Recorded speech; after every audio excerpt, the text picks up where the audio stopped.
Hi, good morning. I've got a very interesting and applicable verse today. That's Philippians 2, starting in verse 3. It says, "Do nothing out of selfish ambition or vain conceit.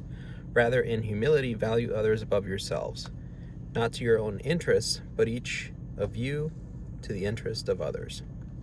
I'm going to stop right there. That verse right there, of course, talks about not doing something out of selfish ambition uh, or vain conceit, right? So let's unpack that a little bit. We as leaders shouldn't aim to do things, shouldn't aim to have our main priority to try to get our name out there, right? Um, it's nice when it happens, but that should not be our main goal, right? Our main goal is to do right by the people that we serve as leaders.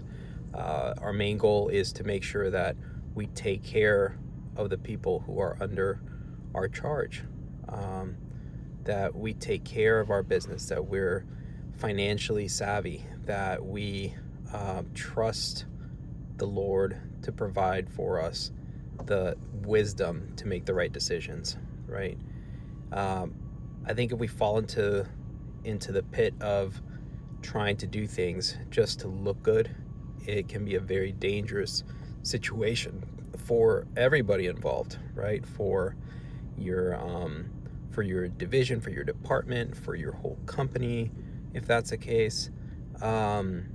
Because when we lose sight of what's important, which is the people that we serve, then that can become a very, very tumultuous trap.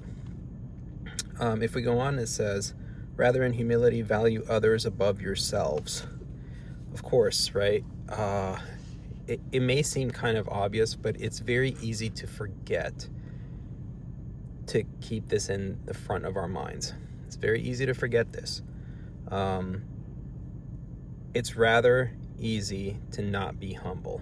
And especially, I think, when you're in a leadership position, everybody likes to brag, right? And everybody likes to make sure that our accomplishments are out there, and that's great. Like, we should be proud of the things that we are able to accomplish, but not at the expense of other items that can be detrimental eventually to other people. Yeah, we shouldn't try to just name things that we've accomplished just for naming them's sake. Let's not look into our own interest, but each of you to the interest of others.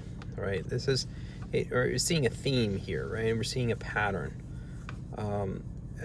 If we listen to God's lessons and listen to God's word, as leaders, if we keep others' interests first, the rest is going to come. If we are humble and we humble ourselves before the people we serve, before God, and we try to keep those interests in mind first, everything else will work. Everything else will come forth. I know it's difficult. I struggle with this too, right? It's, you want to be able to, I think every leader struggles with this on some level. You want to be able to say, hey, I am leading my group with pride. Here's what we're accomplishing. These are all the things that we can do, and et cetera, et cetera. And that's great. And I think that we should be able to tell people, tell others, right, outside of our organization or outside our division or whatever, that we are accomplishing X, Y, and Z. But we have to do it with a humble heart. And I think this is the kind of the key thing, that as long as we're humble and we say, look, this is what we're accomplishing, but at the same time, it's not our primary end, right? Our primary end is to do right by these people. And they can be our patients, they can be our colleagues, right? They can be everybody who's around us. right? That's a key thing. It's about people. It's I find it hard to believe that, the end purpose of leadership is a thing, right? So it's not a thing. It's people, and it's doing right by people, especially the people that we serve. All right.